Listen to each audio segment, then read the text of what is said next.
Hello again and happy 2026. We made it, yeah. Now today I'm going to talk a little bit about using waste materials in the garden.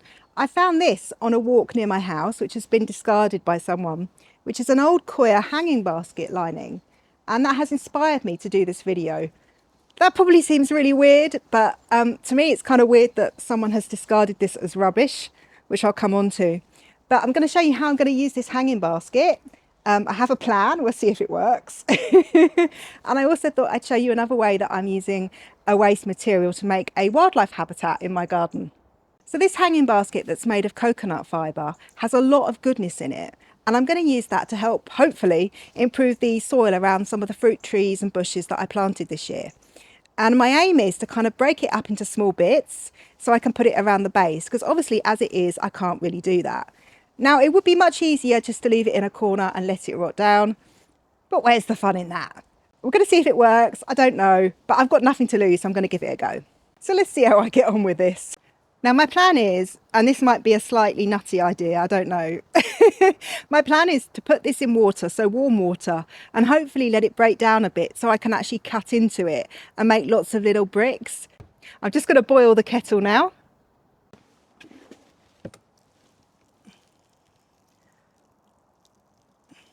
Now, obviously, it's going to take a few of these to actually fill up this whole container. But while I'm doing that, let me just talk a little bit about why I'm using waste materials like this. Now, you might be wondering at this point, this seems like a lot of effort, Amanda. Wouldn't it be easier just to get in the car and drive to your local garden centre or hardware store? Yes, in one respect, yes. But the reason why I'm doing this is because I believe in the principles of permaculture. And one of those is that nothing should be wasted. Because in nature, nothing is wasted, right? So just as in a forest, the leaves fall from the trees, they then break down, and then that goodness goes back into the soil to help provide nutrition to the trees. That's kind of what you want to be doing in your own garden. Obviously, there's also a bit of a cost saving here. Okay, maybe it's not much of one, but those little cost savings over time do add up. And finally, and for me, I think this is one of the most important points, it's all about self-reliance.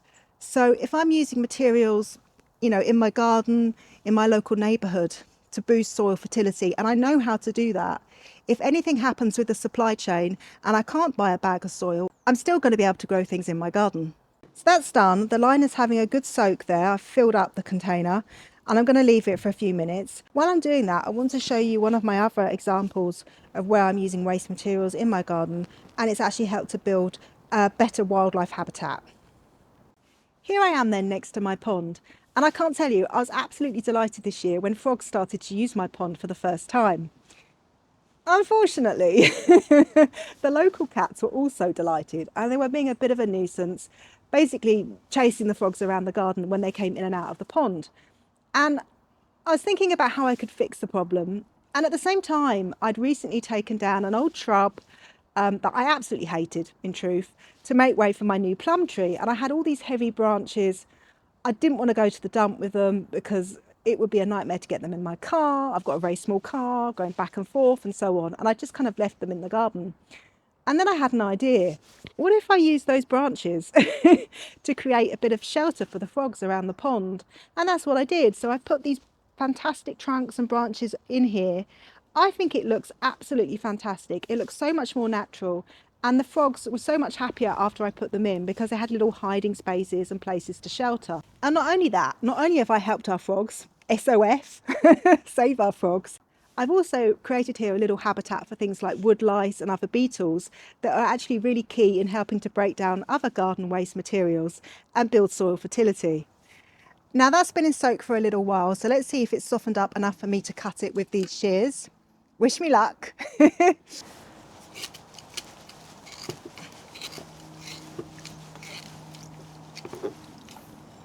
Yeah, seems to be working. So my plan is to try and cut some little kind of squares so I can put it around the base of the plants.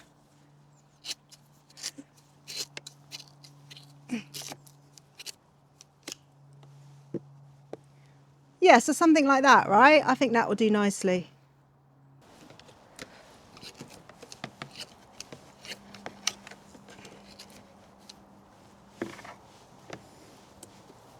There we are. I can actually tear this, look. Hey, that's cool. So this is going a lot better than I thought it would. That's good news. Yeah, it's softened up really nicely. I'm just literally ripping it now. Fantastic.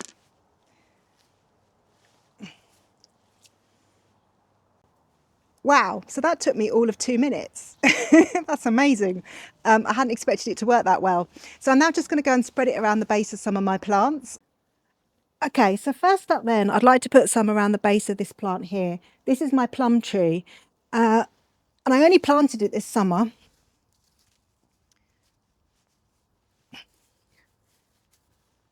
Now, I used to have a big old shrub in here, the same shrub that I removed where I put the branches around the wildlife pond there. And to be honest, I don't think the soil here was ever really nurtured in any way. So it needs all the fertility it can get.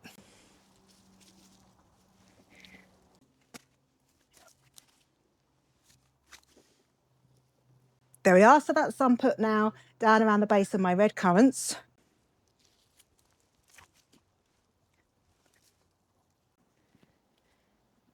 Now I've got a teeny weeny bit left over, so I'm going to put that around the base of my kiwi plant. Although, of course, at this time of year, you can't see anything, but it is there. Again, this is a new addition to my garden this year, and I'm really keen to give it as much goodness as I can.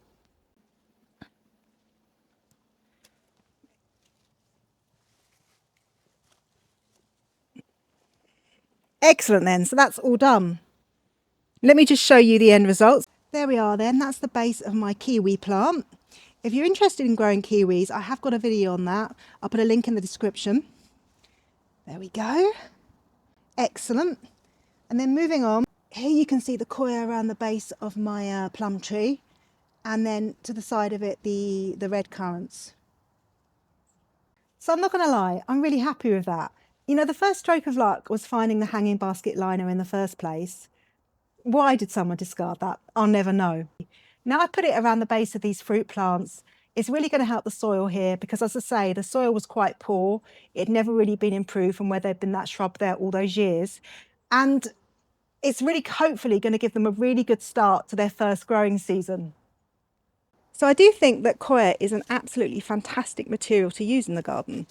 And last spring, I did an experiment on seed compost. Does seed compost have any benefits over normal compost when you're planting your seeds? And what I found was that one of the seed composts made no difference. But the seed compost with coir in, so these coir bricks, visible difference to the germination rates, the health of the plants. And if you're interested in that, I will put a link to the videos that I did. I've got a playlist on my seed compost experiment. Now, I'm really pleased with that. That went a lot better than I expected it to. I was actually kind of doubting whether or not to do it today because although there is this beautiful sunshine, it really is very cold. And I thought I was going to be out here pulling apart that liner for ages. But actually, once I'd left it in soak for a bit, it came apart so easily. Now, you may not have hanging baskets in your garden or old branches hanging around, but I'm sure there is something that you could be using in a slightly different way. Or perhaps you already are. In which case, please do let me know in the comments section because I'd love to hear about how other people are using their so-called waste materials in their garden. If you've enjoyed watching this video, please do like, and of course, if you haven't subscribed yet, then you know what to do. But until next time, thank you so much for watching. Bye-bye.